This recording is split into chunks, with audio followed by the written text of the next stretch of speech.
ഇന്ന് big boss ഹൗസിനകത്തോട്ട് നമ്മുടെ ലാലേട്ടൻ വരുന്നതായിരിക്കും. ലാലേട്ടൻ വന്നു കഴിയുമ്പോൾ ഓരോരുത്തരോടും ഓരോ രീതിയിലുള്ള ചോദ്യങ്ങളൊക്കെ ചോദിക്കും. എന്തൊക്കെയാണ് പലരും വെള്ളം കുടിക്കുമ്പോൾ ആരായിരിക്കും ഏറ്റവും കൂടുതൽ വെള്ളം കുടിക്കാൻ പോകുന്നത് നോക്കുകയാണെങ്കിൽ അത് മറ്റാരുമല്ല, ജാസ്മിനും ഗബ്രിയും തന്നെയായിരിക്കും. കാരണം അത് നോക്കുകയാണെങ്കിൽ കഴിഞ്ഞ ദിവസമായിരുന്നു ബിഗ് ബോസ് ജാസ്മിനെ കൺഫെഷൻ റൂമിലോട്ട് വിളിച്ചിട്ടുണ്ടായിരുന്നു. അതിനുശേഷം ജാസ്മിനോട് ഓരോ കാര്യങ്ങൾ ചോദിച്ചതിന് ശേഷം ജാസ്മിന്റെ അച്ഛൻ വിളിക്കുന്നു പറഞ്ഞ് അവരുടെ ഒരു കോൺവെർസേഷൻ ജസ്റ്റ് ഒന്ന് പറഞ്ഞു പോയിട്ടുണ്ടായിരുന്നു. അതിനുശേഷം ഫുൾ ടോട്ടലി മാറിയ ഒരു ജാസ്മിനെയായിട്ട് നമ്മൾ കാണുന്നത്. കാരണം അത് നോക്കുകയാണെങ്കിൽ ആ ഒരു ലവ് സ്ട്രാറ്റജി ആയിരുന്നു അവർ അതിനകത്ത് വർക്ക്ഔട്ട് ചെയ്യാൻ നോക്കിക്കൊണ്ടിരുന്നത്. അതായത് ജാസ്മിനും ഗബ്രിയും കൂടെ അത് ആദ്യമൊക്കെ നല്ലൊരു ഇമ്പാക്ട് ഉണ്ടാക്കിയെടുക്കാൻ പ്രേക്ഷകരുടെ സാധിച്ചിട്ടുണ്ടായിരുന്നു. അതിന് നല്ലൊരു അഭിപ്രായം വന്ന സമയത്താണ്.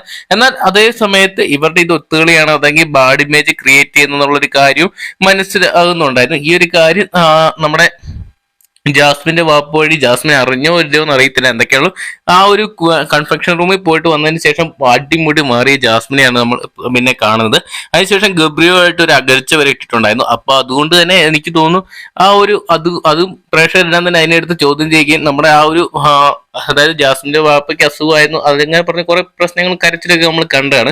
അതെല്ലാം തെറ്റാണെന്ന് തരത്തിലുള്ള കുറെ വീഡിയോ ഒക്കെ നമ്മൾ സോഷ്യൽ മാധ്യമങ്ങൾ കണ്ടു. ഇതെല്ലാം തന്നെ ജാസ്മിനും ഗബ്രിക്കും തിരിച്ചടിയാകുന്നതാണ്. കാരണം ഇതെല്ലാം നമ്മുടെ സമൂഹ മാധ്യമങ്ങളിൽ പ്രേക്ഷകർ അതായത് കുടുംബ പ്രേക്ഷകർ കണ്ടുകൊണ്ടിരിക്കുകയാണ്. അപ്പൊ അവരെ തെറ്റിദ്ധരിപ്പിക്കുന്ന രീതിയിലുള്ള ഒരു ഗെയിം സ്ട്രാറ്റജിയാണ് ഇപ്പൊ നിങ്ങൾ കളിച്ചുകൊണ്ടിരിക്കുന്നത് തുടങ്ങി ലാലേട്ടനാണെങ്കിൽ നമ്മുടെ ജാസ്മിനെയും ഗബ്രിയെയും തന്നെ ഒരുപാട് ചോദ്യങ്ങൾ ചോദിച്ച് വെള്ളം കുടിപ്പിക്കാനുള്ള സാധ്യത തള്ളിക്കളയാൻ പറ്റത്തില്ല. എന്തൊക്കെയാണെങ്കിലും ഇന്ന് ലാലേട്ടൻ വന്നതിന് ശേഷം മാത്രമേ അറിയത്തുള്ളൂ ലാലേട്ടന്റെ മനസ്സിൽ എന്തൊക്കെയാണ് ഉള്ളതെന്ന്. എന്തൊക്കെയാണ് ലാലേട്ടൻ ഇതിനെയൊക്കെ ചിരിച്ചതുള്ളൂ അല്ലെങ്കിൽ ഇതിനെയൊക്കെ ലാലേട്ടൻ എടുത്തലക്കുമെന്ന് കണ്ടുതന്നെ അറിയാം. എന്തൊക്കെയാണ് ഈ ഒരു ജാസ്മിൻ ഗബ്രി വിഷയത്തോടുള്ള നിങ്ങളുടെ അഭിപ്രായം കമന്റ് ബോക്സിൽ പങ്കുവെക്കുക. വീഡിയോ ഇഷ്ടപ്പെട്ടെങ്കിൽ ലൈക്ക് ചെയ്യാനും ഷെയർ ചെയ്യാനും വരും മണിക്കൂറിലെ ബിഗ് ബോസ് അപ്ഡേറ്റുകൾ ആകും തന്നെ അറിയാൻ വേണ്ടി ഇപ്പോൾ തന്നെ ചാനൽ സബ്സ്ക്രൈബ് ചെയ്ത് വെക്കുക.